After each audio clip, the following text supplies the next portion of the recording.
Initiating system 1.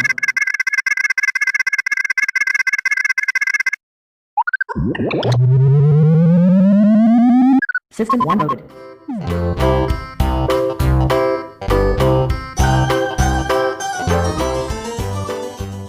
Assalamualaikum warahmatullahi wabarakatuh.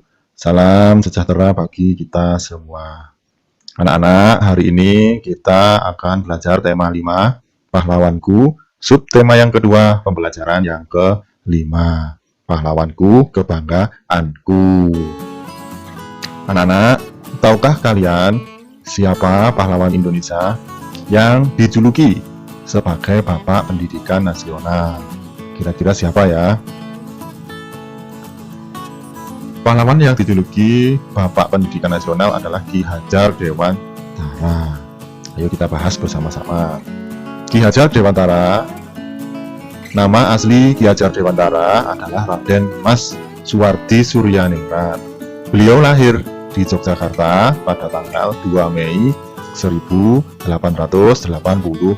Nah ini anak-anak, tanggal 2 Mei itu sampai sekarang diperingati sebagai Hari Pendidikan Nasional. Nah, ini diambil dari tanggal lahir pahlawan kita, yaitu Ki Hajar Dewantara.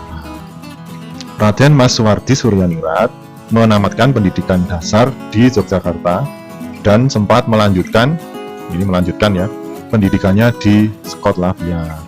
Skotlandia adalah sekolah kedokteran di Jakarta yang didirikan khusus untuk orang Indonesia.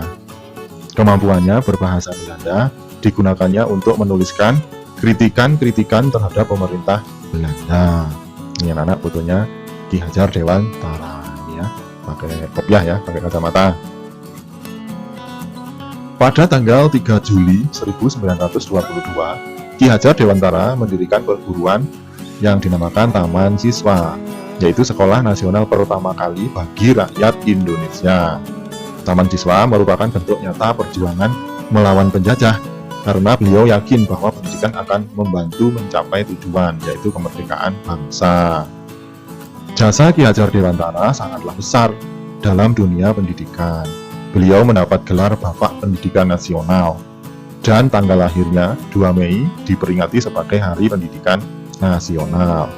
Yang tadi saya bahas ya, jadi namanya tanggal lahirnya digunakan untuk memperingati Hari Pendidikan Nasional. Oke. Tuliskan pertanyaan berdasarkan tag di atas.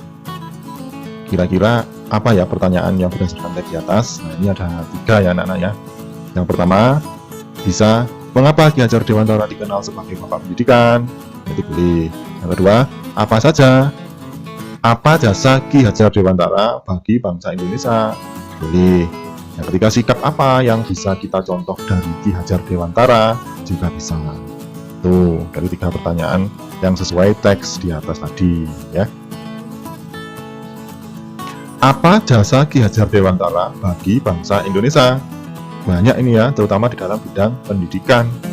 Jasa Ki Hajar Dewantara bagi bangsa Indonesia adalah ajarannya, yakni tuturi handayani, atau di belakang memberi dorongan, ing madya mangun karso, atau di tengah-tengah menciptakan peluang, atau berkarya, berprakarsa ya.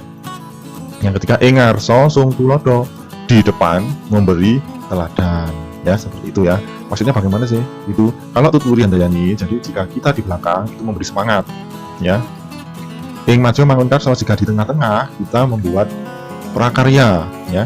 Jika di depan atau ing ngarsa sung tulodo, jika kita menjadi di depan atau pimpinan, nah itu kita harus memberi teladan. Oke, itu kurang lebih seperti itu ya artinya ya. Itu tadi akan menjadi dasar pendidikan di Indonesia. Untuk mengenang jasa Ki Hajar Dewantara, pihak penerus perguruan Taman Siswa mendirikan Museum Dewantara Kirti Griya di Yogyakarta ya, untuk melestarikan nilai-nilai semangat perjuangan Ki Hajar Dewantara. Itu tadi ya jasa-jasanya ya, sangat banyak sekali ya anak-anak. Oke. Mengapa Ki Hajar Dewantara dikenal sebagai Bapak Pendidikan? Nah, kenapa ya kira-kira? Nih, karena Ki Hajar Dewantara mendirikan Taman Siswa. Taman Siswa sangat menekankan pendidikan, rasa kebangsaan kepada peserta didik, zaman dulu ya, agar mereka mencintai bangsa dan tanah air dan berjuang untuk memperoleh kemerdekaan. Itu ya. Jadi alasannya seperti itu, kenapa kok disebut Bapak Pendidikan. Dapatkah kalian membayangkan apa yang akan terjadi dengan Indonesia, negara kita ini ya, jika tidak ada Ki Hajar Dewantara? Kenapa ya kira-kira jika tidak ada Ki Hajar Dewantara? Mungkin pendidikan di Indonesia tidak akan maju seperti sekarang ini, atau akan ada pahlawan lain seperti Ki Hajar Dewantara, atau pahlawan-pahlawan yang berjuang di bidang pendidikan. Nah tuh, jadi kemungkinan seperti itu ya. Berikutnya, sikap apa yang kita contoh dari Ki Hajar Dewantara? Banyak juga ini ya, anak-anak ya, sikap-sikap yang kita harus contoh dari Ki Hajar Dewantara. Yang bisa kita contoh dari sikap Ki Hajar Dewantara adalah sikap kepahlawanan Ki Hajar Dewantara. Antara lain, memiliki sikap pahlawan yaitu rela berkorban. Nah, 1. 2. Cinta tanah air.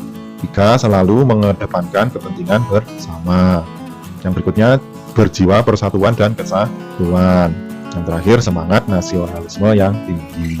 Nah, itu sikap yang bisa kita contoh dari pahlawan kita Ki Hajar Dewantara ya. Ki Hajar Dewantara adalah pahlawan pendidikan Indonesia. Berkat beliau kita bisa bersekolah seperti sekarang. Apa yang sebaiknya kalian lakukan sebagai seorang pelajar? Nah, kira-kira apa anak-anak yang kalian lakukan sebagai pelajar untuk menghormati jasa pahlawan kita yaitu Ki Hajar Dewantara? Nah, salah satunya adalah kalian mencontoh sikap kepahlawanan Ki Hajar Dewantara seperti pantang menyerah, cinta tanah air, mementingkan kepentingan umum untuk diterapkan dalam kehidupan sehari-hari di rumah, di sekolah, dan di masyarakat sekitar. Oke. Ki Hajar Dewantara adalah pahlawan yang pantang menyerah dan tidak pernah gentar dalam memperjuangkan kemajuan pendidikan di Indonesia. Kalian kemarin sudah menyanyikan lagu Maju Tak Gentar ya. Bagaimana tinggi rendahnya lagu Maju Tak Gentar kemarin? Yuk. Nah, sekarang kita bahas tinggi dan rendahnya nada. Nada adalah suara atau bunyi yang memiliki keteraturan. Maksudnya adalah suara atau bunyi yang memiliki frekuensi tunggal. Saya ulangi lagi ya, maksudnya adalah suara atau bunyi yang memiliki frekuensi tunggal. Nilai frekuensi inilah yang menentukan tinggi rendahnya suatu nada. Urutan nada-nada yang tersusun secara bertahap atau berjenjang disebut tangga nada. Dan biasanya tangga nada tersebut ya ditulis dengan abjad A sampai G. Jadi A, B, C, D, F sampai G ya. Itu ada 7 kurang lebih. Tangga nada memiliki 2 varian, yaitu yang biasa disebut tangga nada dasar dan ada yang disebut dengan tangga nada crash. Ini ya, simbolnya seperti ini, bacanya crash, atau seperti huruf B dibaca mol. Simbol mol berbentuk seperti huruf B ya tadi ya, seperti huruf B. Tangga nada crash atau mol mulai dari 1 crash atau mol sampai 7 crash atau mol. Itu tadi pembahasan tentang tinggi rendahnya nada. Nah, demikian tadi anak-anak pembahasan tema 5, subtema 2, pembelajaran yang ke-5. Dan saya akhiri, wassalamualaikum warahmatullahi wabarakatuh.